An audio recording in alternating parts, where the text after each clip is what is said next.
여러분 안녕하십니까? 참 고맙습니다. 오늘 아침에 저는 터가 무너지면 의인이 무엇을 할꼬 라고 하는 제목으로 말씀을 드리겠습니다. 시편 11편 3절에 보면 터가 무너지면 의인이 무엇을 할꼬 그렇게 말하고 있습니다. 터가 무너지면 의인이 무엇을 할꼬.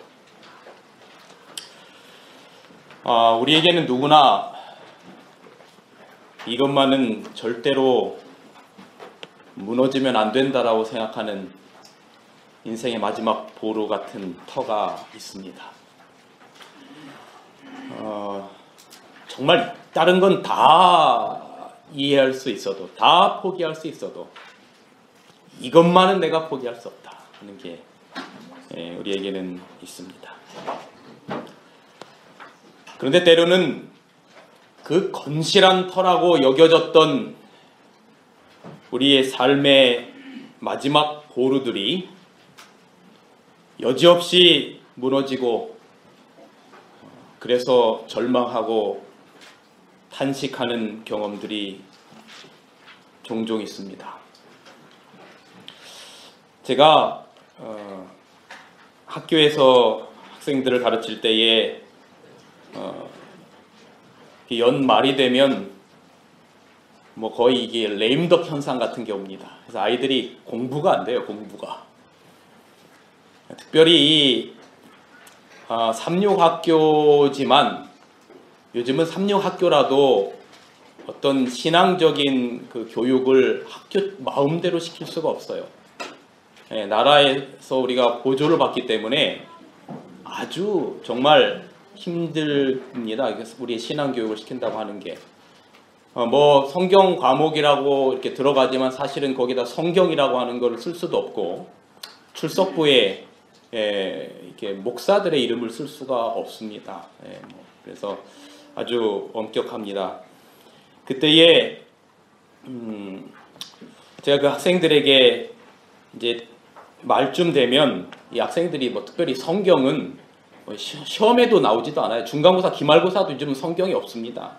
그럼 대학 수능을 공부하는 것도 아니니까 이 아이들이 성경 시간에 무슨 성경 공부를 하겠어요. 우리 전임자의 유몽희 목사님이 이제 고3들을 가르치셨는데 교실에 들어갔다 오시면 맨날 하는 얘기가 자존심 상해서부터가 있더래요. 아이들이 아예 들으려고 안 하니까 아예 대놓고 다른 영어 수학책 펴놓고 공부하고 이렇게 하니까 되지가 않는 것입니다. 그때 이제 많이 하는 게 뭐냐면 아이들에게 아주 좋은 이게 책들이나 영화들 이런 것들을 이렇게 보여주는 일들을 가끔 했었어요. 그 중에 하나가 바로 뭐냐면 이 노인과 바다라고 하는 그 영화를 아이들에게 학교에서 이제 빌려서 보여줬습니다. 여러분이 아마 잘 아시는 이야기입니다. 이 해밍웨이의 노인과 바다지요. 노인이 바다에 나가서 아주 큰 물고기를 잡기 위하여 먼 바다로 나갑니다. 아주 자그만, 이 앞에 나온 사진 같은 저런 자그만 배를 타고 큰 고기를 잡기 위하여 바다에 나갑니다.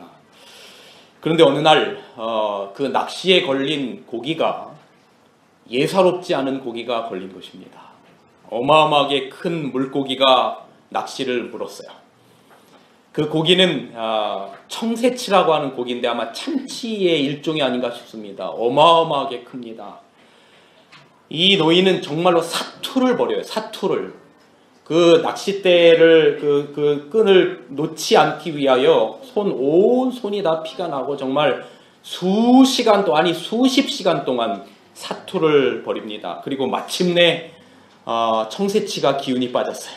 그래서 이 노인이 청새치를 잡습니다. 노인은 너무나 기뻤지요. 행복했습니다. 그래서 이제 그 고기를 이게 들어서 배 안으로 옮기면 되겠는데 그렇게 할 만한 힘도 없고 그게 되지 않아요. 그러니까 이 배 옆쪽으로 그 청새치를 꽁꽁 묶습니다. 그리고 이제 자기의 집을 향해서 돌아오는데 이 청새치가 이제 이 노인과 사투를 벌이다가 아무래도 상처를 입어서 피가 흐르지 않습니까? 그러니까 상어떼들이 이 물고기를 뺏으려고 얼마나 많이 달려드는지 모릅니다. 그래서 이 노인은 이제는 자신에게 기쁨과 행복을 준 그 물고기를 빼앗기지 않기 위하여 사투를 벌입니다. 정말로 피눈물 나는 사투를 벌입니다. 그런데 노인은 역부족이에요. 힘이 다 빠져버렸어요. 그래서 상어들이 그렇게 힘들게 잡은 그 청새치를 다 뜯어먹고 마침내 그가 자기의 집으로 돌아왔을 때는 그 청새치는 남아있는 살은 하나도 없고 뼈만 앙상하게 남아있는 그런 이야기를 그리고 있는 것이 바로 이 노인과 바다의 이야기입니다. 노인의 마지막 보루라고 생각했던 터가 상어들에 의하여 흔들리게 된 것입니다. 학생들과 함께 이 영화를 보면서 노인과 바다라고 하는 책을 직접 사서 읽게 되었습니다. 책을 자세히 읽어가면서 제 마음 가운데 느낀 생각과 어떤 결론이 무엇인가 하면 우리가 누리려고 하는 것, 내가 이것만은 놓지 못하겠다라고 사투를 벌이면서 잡는 그것이 어느 순간인가 노인이 잡은 고기처럼 뼈만 남게 되는 고기는 아닌가, 뼈만 남게 되는 청새치는 아닌가라고 하는 생각을 하게 되는 것입니다.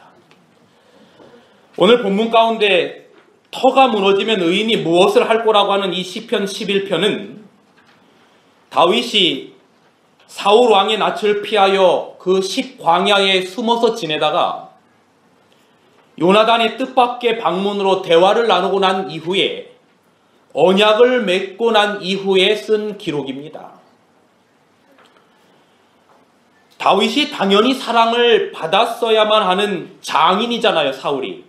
장인 왕에 의하여 죽음의 위협을 느끼며 도망쳐야 했을 때, 그리고 사력을 다해서 이 큰 고기를 잡았지만 상어들에 의하여 뼈만 남긴 고기만을 들고 허무하게 마을로 돌아온 노인처럼 되었을 때에 여러분, 우리라면 과연 어떻게 해야 합니까? 요한계시록 13장에 보면 바벨론이 망하는 이야기가 나옵니다. 여러 가지 금은, 보석, 세마포, 향료, 유향, 포도주, 고운 밀가루, 소, 양, 상거래, 바벨론은 이것이 목숨처럼 여겨졌던 도시였습니다. 상거래가 활발하고 모든 것들이 풍요로웠던 도시예요. 그런데 그 모든 것들이 한순간에 망하겠다라고 말하는 겁니다. 여기 요한계시록 18장 14절부터 이렇게 기록합니다. 바벨론아, 내 영혼이 탐하던 과일이 내게서 떠났으며, 이 말은 우리가 마지막 보루라고 생각했던 그것들이 내게서 떠났으며 맛있는 것들과 빛난 것들이 다 없어졌으니 사람들이 결코 이것들을 다시 보지 못하리로다. 바벨론으로 말미암아 치부한 이 상품의 상인들이 그의 고통을 무서워하여 멀리 서서 울고 애통하여, 무슨 말이냐면 바벨론으로 말미암아 그들이 장사해서 부를 축적했던 그 상인들이 바벨론의 멸망으로 말미암아 무서워 멀리 서며 울며 고통하며 그겁니다. 이르되 화이또다 화이또다 큰 성이요, 세마포 옷과 자주 옷과 붉은 옷을 입고 금과 보석과 진주로 꾸민 것인데 18장 17절입니다. 그러나 부가 한 시간에 망하였도다. 모든 선장과 각처를 다니는 선객들과 선원들과 바다에서 일하는 자들이 멀리 서서 그가 불타는 연기를 보고 외쳐 이르되 이 큰 성과 같은 성이 어디 있느냐 하며 티끌을 자기 머리에 뿌리고 울며 애통하며 외쳐 이르되 화이또다 화이또다 이 큰 성이여, 바다에서 배부리는 모든 자들이 너희 보배로운 상품으로 치부하였더니 한 시간에 망하였도다. 바벨론이 건실한 터라고 생각했던 그 모든 것들이 다 망했다라고 하는 것입니다. 여러분, 우리가 건실한 터라고 여겼던 것들이 한순간에 사라질 수 있다라고 하는 것입니다. 이런 글이 있어서 뭔가 좀 의미가 있길래 좀 가져와 봤습니다. 없다 시리즈입니다. 없다 시리즈. 10대는 철이 없다. 20대는 답이 없다. 30대는 집이 없다. 맞는 것 같아요. 40대는 돈이 없다. 맞습니다. 50대는 일이 없다. 60대는 낙이 없다. 70대는 이가 없다. 80대는 뭐가 없다? 처가 없다. 남편이 없을 수도 있어요. 90대는 시간이 없다. 100대는 다 필요 없다.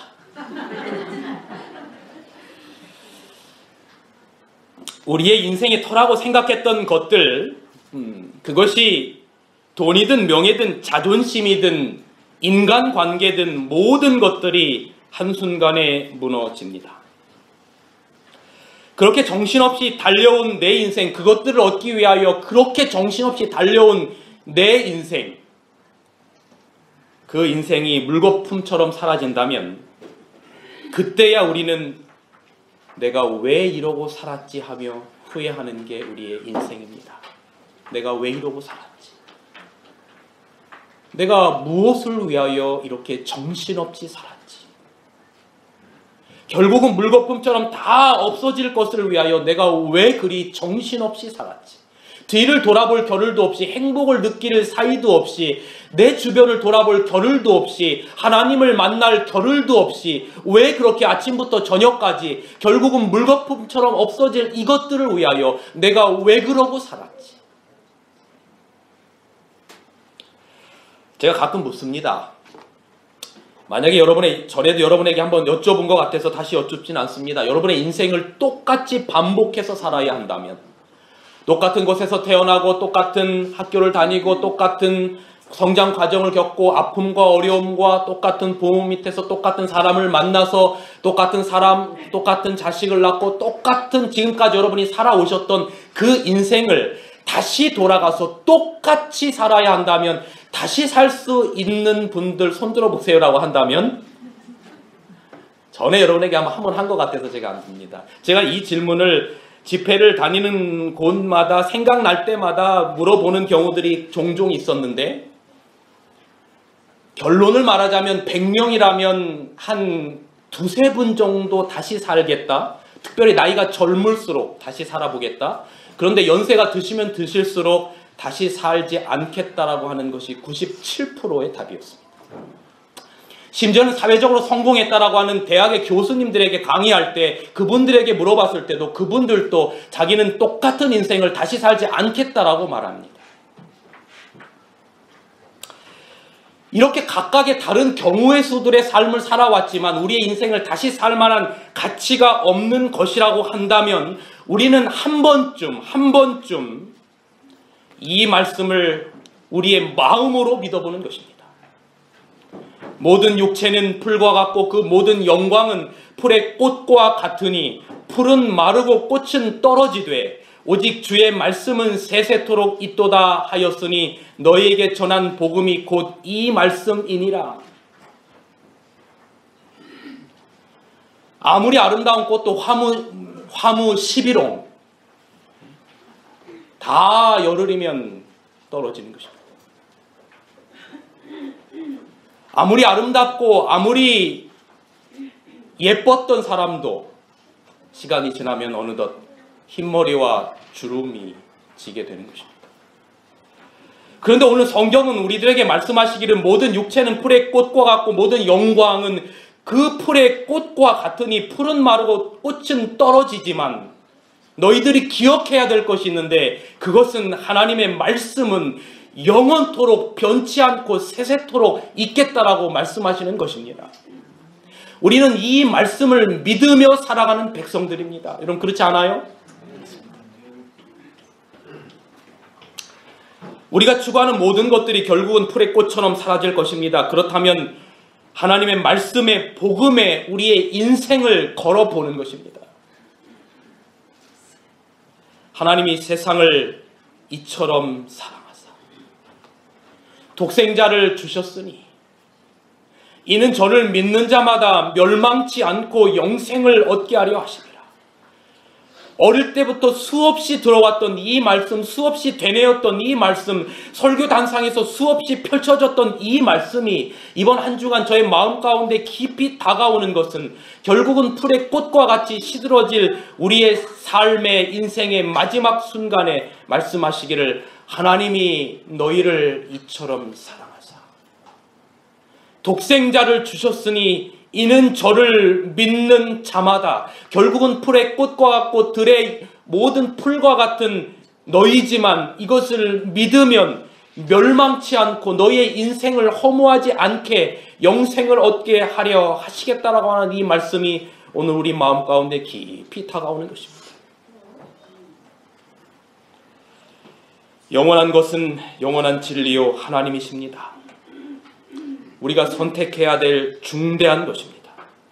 우리가 모든 것을 다 잃어도 결코 잃어버리지 말아야 할 그것은 바로 하나님의 아들을 나의 구주로 붙잡고 살아가는 길입니다.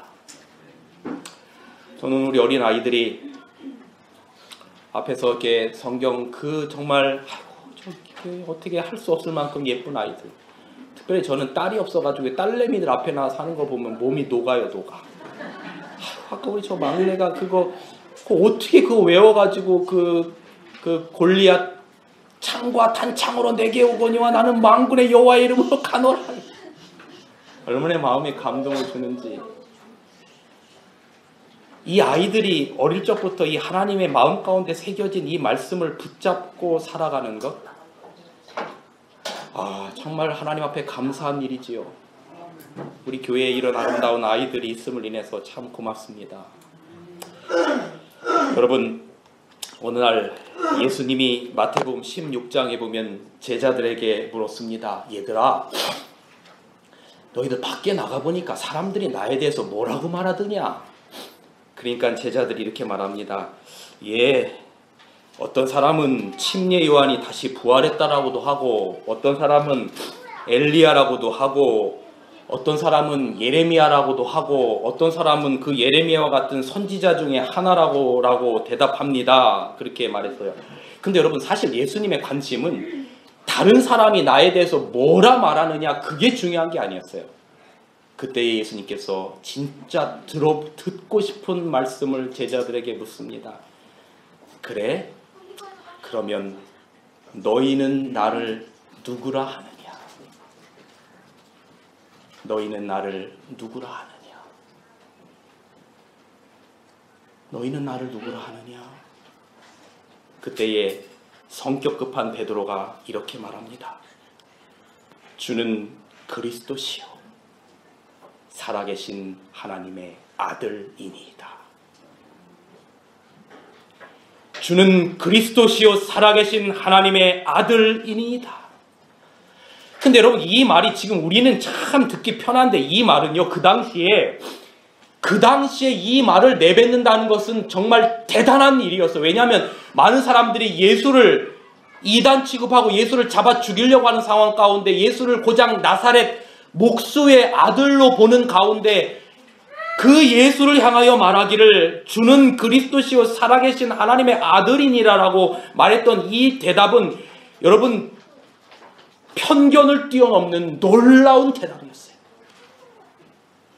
그때 주님이 뭐라고 칭찬하시냐면, 야, 너 참 대단하다 칭찬하는데, 여러분, 그때 베드로가 으쓱했겠어요? 안 으쓱했겠어요? 으쓱하지요. 으쓱했어요. 근데 예수님이 그때 이런 말을 합니다.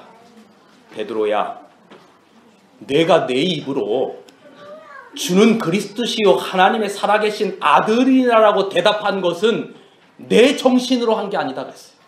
혈과 육에 의하여 한 게 아니라 너로 하여금 이런 고백을 하게 하신 분은 하늘에 계신 내 아버지시니라라고 말합니다.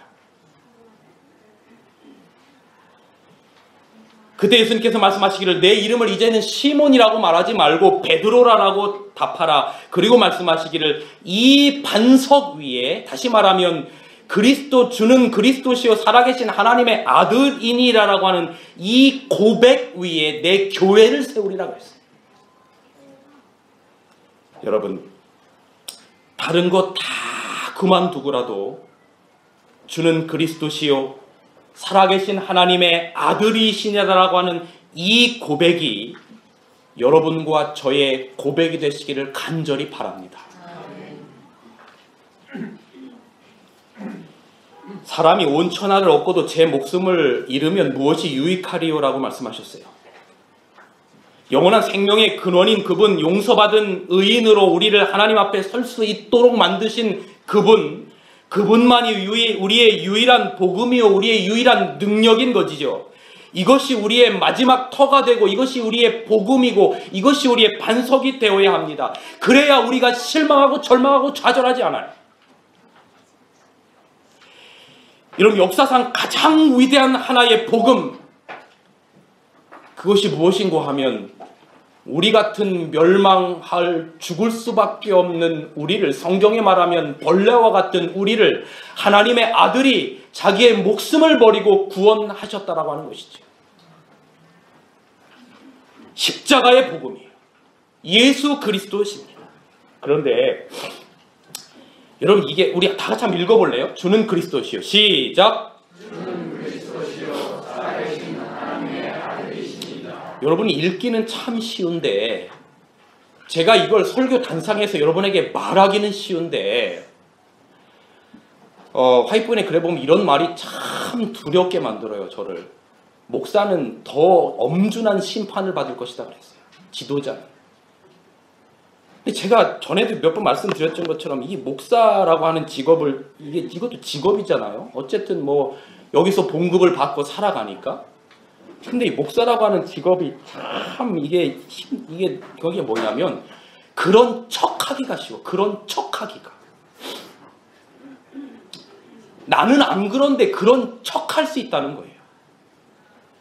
그러니까 제가 여러분에게 주는 그리스도의 살아계신 하나님의 아들이십니다. 여러분 이 말을 믿으십니까? 여러분 이 말을 믿으십시오라고 말은 할 수 있어요. 그런데 문제는 나는 과연 이 말을 내 마음 가운데 진짜로 믿고 살아가느냐는 거예요. 내가 이 고백을 내 힘으로 할 수 있을까? 이런 생각을 수없이 해요. 제가 수많은 장례식들을 치르면서 성도들을 수없이 많이 위로하고 병상을 수없이 많이 방문하고 그들을 위하여 수없이 많이 기도했지만 과연 나는 내가 죽음 앞에 닥치게 되었을 때 나의 죽음 앞에서 당신은 얼마밖에 살지 못합니다라고 하는 죽음의 선고가 제 앞에 떨어지게 되었을 때 과연 나는 주는 그리스도시요 죽음에서 건져낼 생명이십니다라고 자신 있게 하나님 앞에 증언할 수 있을까?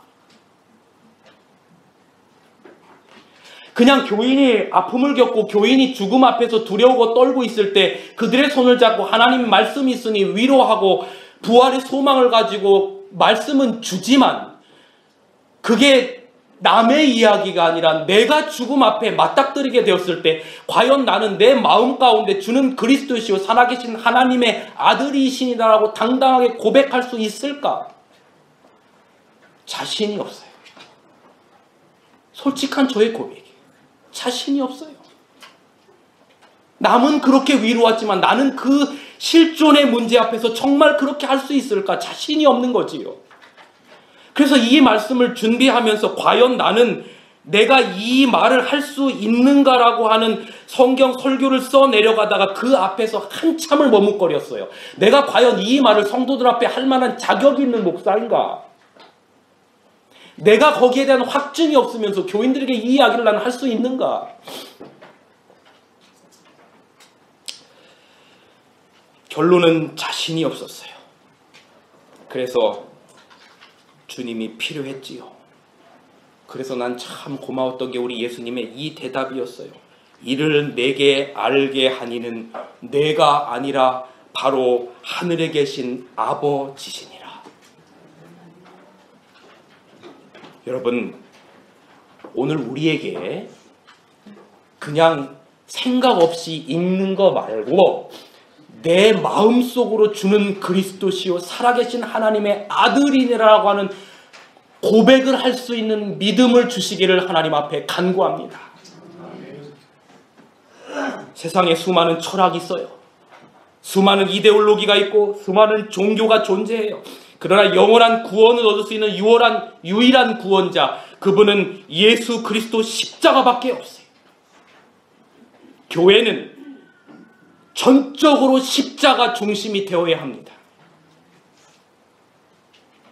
교회는 목사 중심이 돼서 안 돼요. 나는 이 목사 편이고 나는 이 목사 편이 아니고, 교회가 이래서 오늘 얼마나 많은 아픔을 겪는지 몰라요. 교회는 목사가 영광을 받는 곳이 아니고, 교회는 어떤 다른 누군가가 영광을 받는 것이 아니라 우리를 위하여 십자가를 흘리신 십자가의 복음만이 높이 들려지는 곳이 교회가 되어야 합니다. 사랑하는 여러분, 사기를 당하면 사람을 잃어버리면 되고, 사업에 부도를 내면 돈만 잃어버리면 됩니다. 그런데 신앙을 잘못하면 모든 것을 잃어버려요. 마태복음 7장에 이런 얘기가 있어요. 나는 너를 도무지 알지 못하나 라고 말할 때 예수님이 그렇게 말씀하실 때 사람들이 말하죠. 주여, 왜 나를 모릅니까? 왜 나를 몰라요?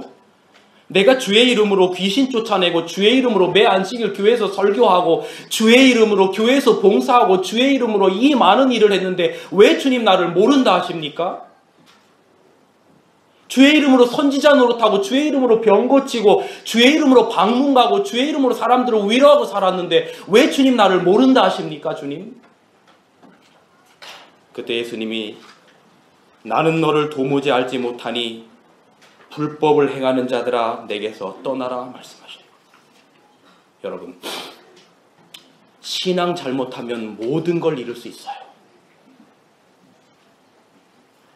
로마서 6장 6절에 이렇게 말합니다. 우리가 알거니와 우리의 옛 사람이 예수와 함께 십자가에 못 박힌 것은 죄의 몸이 죽어 다시는 우리가 죄에게 종노릇하지 아니하려 함이니.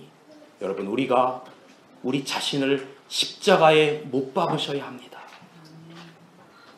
이는 죽은 자가 죄에서 벗어나 의롭다 하심을 얻었으며. 놀랍지요?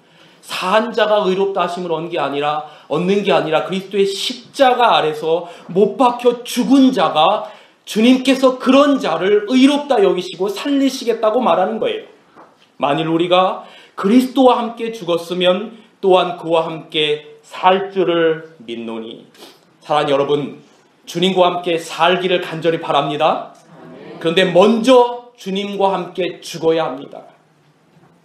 내 자신을 십자가에 못 박아야 해요. 살아계신 하나님을 만나는 것은 여러분 굉장한 사건이 아니에요. 제가 금요일 저녁마다 계시록을 강의할 때 그런 말씀을 드리지만, 우리는 이 대쟁투라고 하는 너무나 이 광범위한 것만 생각을 해요. 하늘에서 루스벨과 사단과의 대쟁투가 있었는데, 그런데 그 대쟁투는 사실은 하늘에서 있는 것이 아니라 오늘 우리의 마음 가운데 일어나는 거예요. 우리의 하나님을 만난다는 건 굉장한 사건이 아니라 유일한 하나님의 길인, 하나의 길인 십자가의 복음을 내 마음 가운데 깊이 받아들이는 거예요. 십자가는 거룩한 하나님, 십자가는 우리가 거룩한 하나님 앞에 서면 나는 영원히 멸망받을 수밖에 없는 죄인임을 느끼게 하고 소망이 없도록 만들어요. 주님, 나는 아무것도 아닙니다. 이럴 때 내가 이렇게 아무것도 아니라고 하는 절망 가운데 흙으로 돌아갈 때 나를 구원할 은혜를 바라보는 것, 그것이 바로 십자가가 되어야 합니다. 이것이 온전히 믿어지면 나는 아무것도 아니고 예수님이 내 인생의 전부가 되는 거예요. 여러분, 참 아이러니컬하게요, 때로는 교회를 위한 열심이 하나님을 핍박하는 일이 될 수 있어요. 사도 바울이 사울이 바울이 되기 전에 교회를 위한 열심으로 예수 믿는 자들 잡아 핍박하며 죽인 거예요. 진정한 그리스도인은 내가 죽고 내 안에 계신 예수님이 살아 숨쉬는 사람들입니다. 이 믿음 안에 살아가는 것, 이것이 가장 중요한 복음이 되어요. 제가 제일 좋아하는 성경절 같이 한번 읽어봅시다. 갈라디아 2장 20절. 내가 그리스도와 함께, 시작. 내가 그리스도와 함께 십자가에 못 박혔나니 그런즉 이제는 내가 산 것이 아니요 오직 내 안에 그리스도께서 사신 것이라. 이제 내가 육체 가운데 사는 것은 나를 사랑하사 나를 위하여 죽으시고 부활하신 예수님을 믿는 믿음 안에서 산 것이라. 여러분, 이제 우리가 살아가는 이유는 나를 사랑하사 나를 위하여 죽으시고 부활하시고 우리를 다시금 영원한 생명을 주시겠다라고 하는 예수님을 믿는 믿음 안에서 살아가는 여러분과 제가 되기를 간절히 바랍니다. 내 안에 내가 죽고 내 안에 그리스도께서 살아 숨쉬는 우리 동구능교회 온 성도들이 되시기를 간절히 바랍니다. 십자가를 거치지 않고 하나님 앞에 서면 우리는 죽습니다. 유일한 생명의 길은 십자가의 길이에요. 그래서 찬미가 321장에 그런 찬미 있잖아요. 만세반석 대신주 그 3절이요. 제가 한번 불러볼게요. 빈손 들고 앞에 가 십자가를 붙드네. 의가 없는 자라도 도와주심 바라고 생명샘에 나가니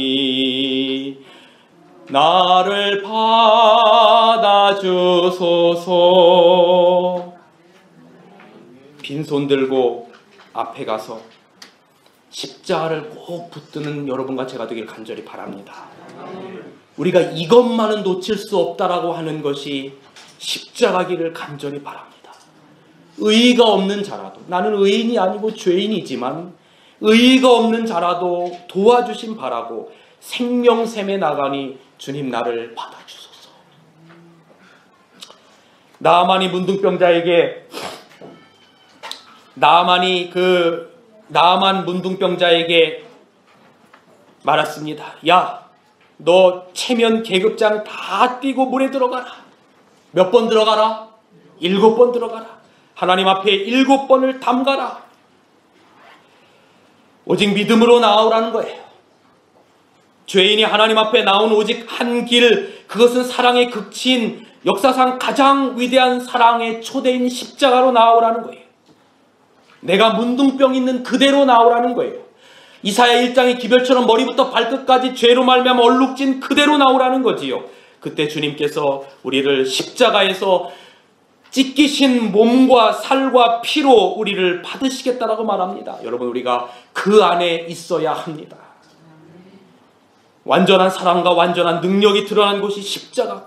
교회는, 이 교회가 바른 교회라면 십자가 앞에 서는 교회가 돼야 합니다. 여러분, 교회가 번듯한 교회 좋지요. 사랑의 교회, 이런 개신교회 어마어마하게 번듯한 교회 좋지요.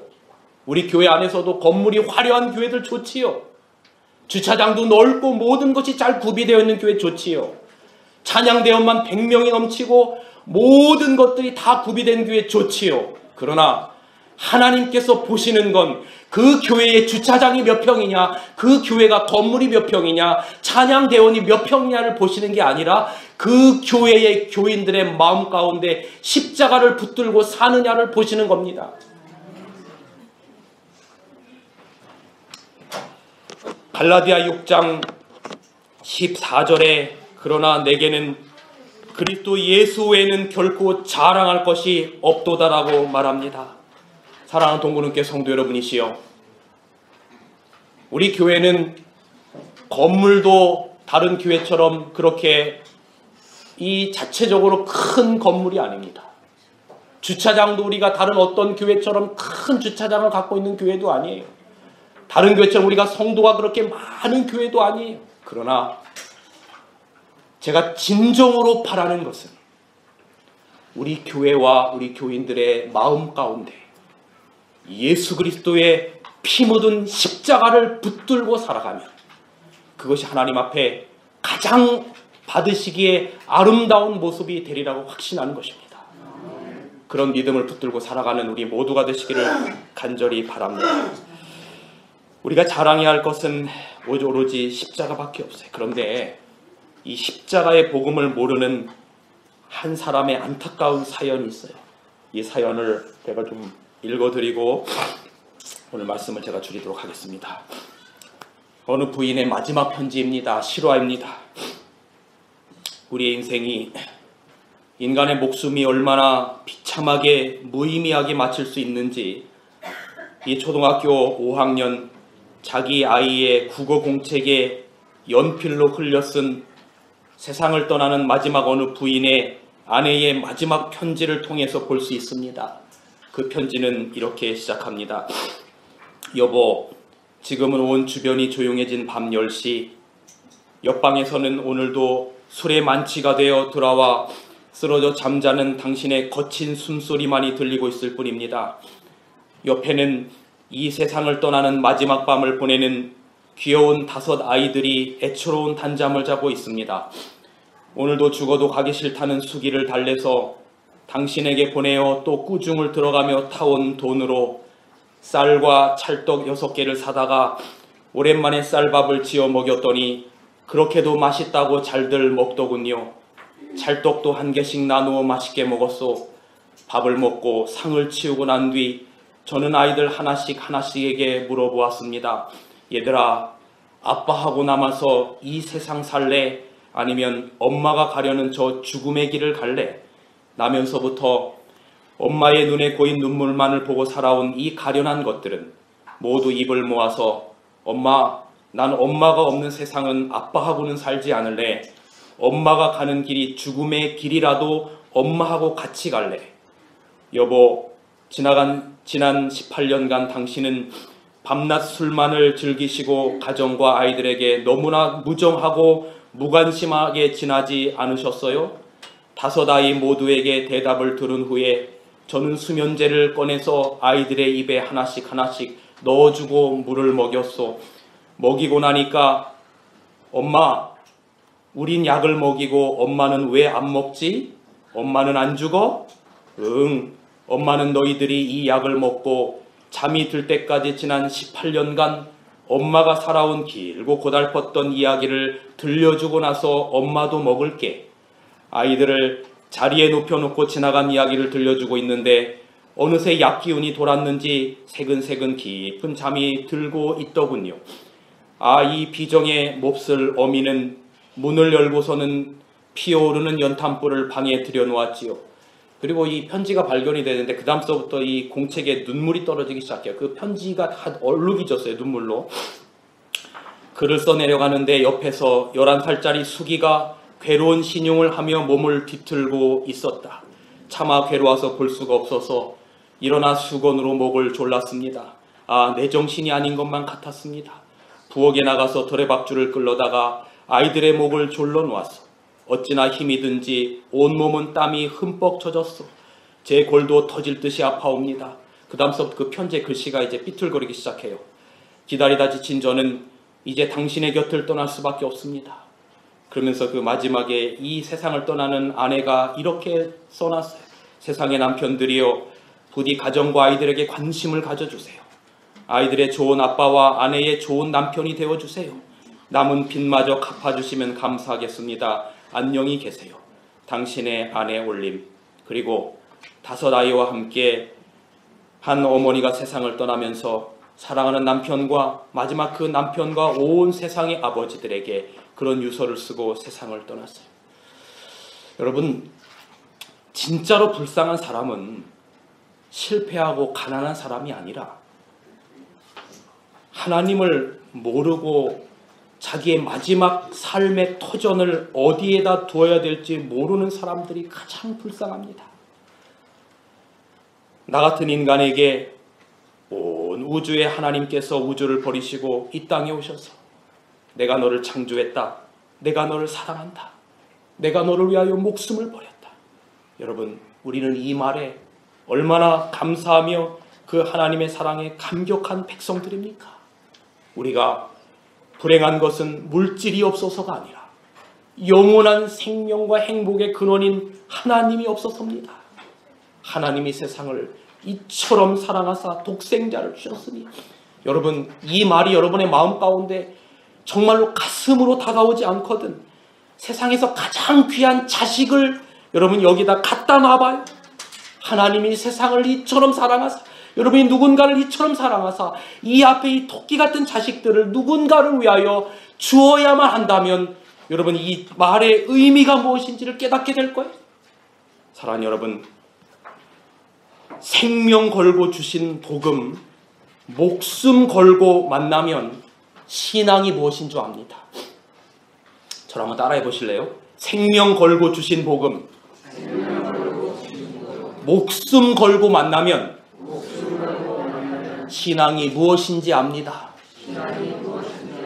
신앙은 목숨 걸고 하는 게 신앙입니다. 왜냐하면 사단이 우리를 가만두지 않아요. 우리의 마지막 보루를 이 세상에 우리가 잡고 놓지 말아야 될 것들을 너무나 많이 만들어놨어요. 적어놓으면 죽을 것 같은 것들을 너무 많이 만들어놨어요. 여러분, 그때 생명 걸고 주신 복음, 목숨 걸고 신앙만 유지하면서 그리스도 영접해서 정말 우리에게 영원한 행복의 근원, 그분이 여러분의 마음 가운데 주관하시기를 간절히 바랍니다. 다른 모든 것 다 잃어도 이것만은 잃어버리지 말아야 되는 그 복음, 바로 예수 그리스도의 십자가의 복음이 되시기를 간절히 바라고, 이는 그리스도시요 살아계신 하나님의 아들이니라라고 하는 그 고백이 여러분의 마음 가운데 계시면, 여러분 우리가 이 세상 어렵고 힘들 때 조금이라도 더 용기를 얻으며 살아갈 수 있지 않겠습니까? 하나님께서 오늘 이 자리 여러분 모두에게 크신 축복과 은총으로 함께 하시기를 간절히 바라면서 오늘 말씀을 줄이겠습니다. 주님, 우리 아무 공로 없지만, 우리 빈손이지만 빈손 들고 죄의 모습 그대로, 나만이 가지고 있던 문둥병의 모습 그대로 주님의 십자가 앞으로 나가오니 우리의 연약한 가난한 심령을 주님 받아주시고 하늘의 풍요와 영원한 생명과 풍성과 위안으로 우리의 마음을 위로하여 주시옵소서. 오늘 이 자리에 머리 숙인 우리 사랑하는 성도들, 또 여러 가지 이유로 함께하지 못한 성도들의 마음 가운데 여러 가지 힘들고 어려운 점들 많이 있을 줄 압니다. 주님, 주는 그리스도시요 살아계신 하나님의 아들이심을 우리의 마음 가운데 체험하게 하시고 그 믿음, 그 말씀 가지고 용기 얻으며 살아가다가 우리 주님 오시는 그날 영원히 변치 않을 주님 나라에서 우리 모두와 함께 동거동락하는 그날 그 자리에 참여하도록 저희와 함께하여 주시옵소서. 이젠 우리 하나님의 사랑과 예수 그리스도의 은혜와 성령 하나님의 감화감동 교통하심이 우리 모두와 함께 하시옵기를 그리스도의 신 예수님의 이름으로 간절히 축원하옵나이다.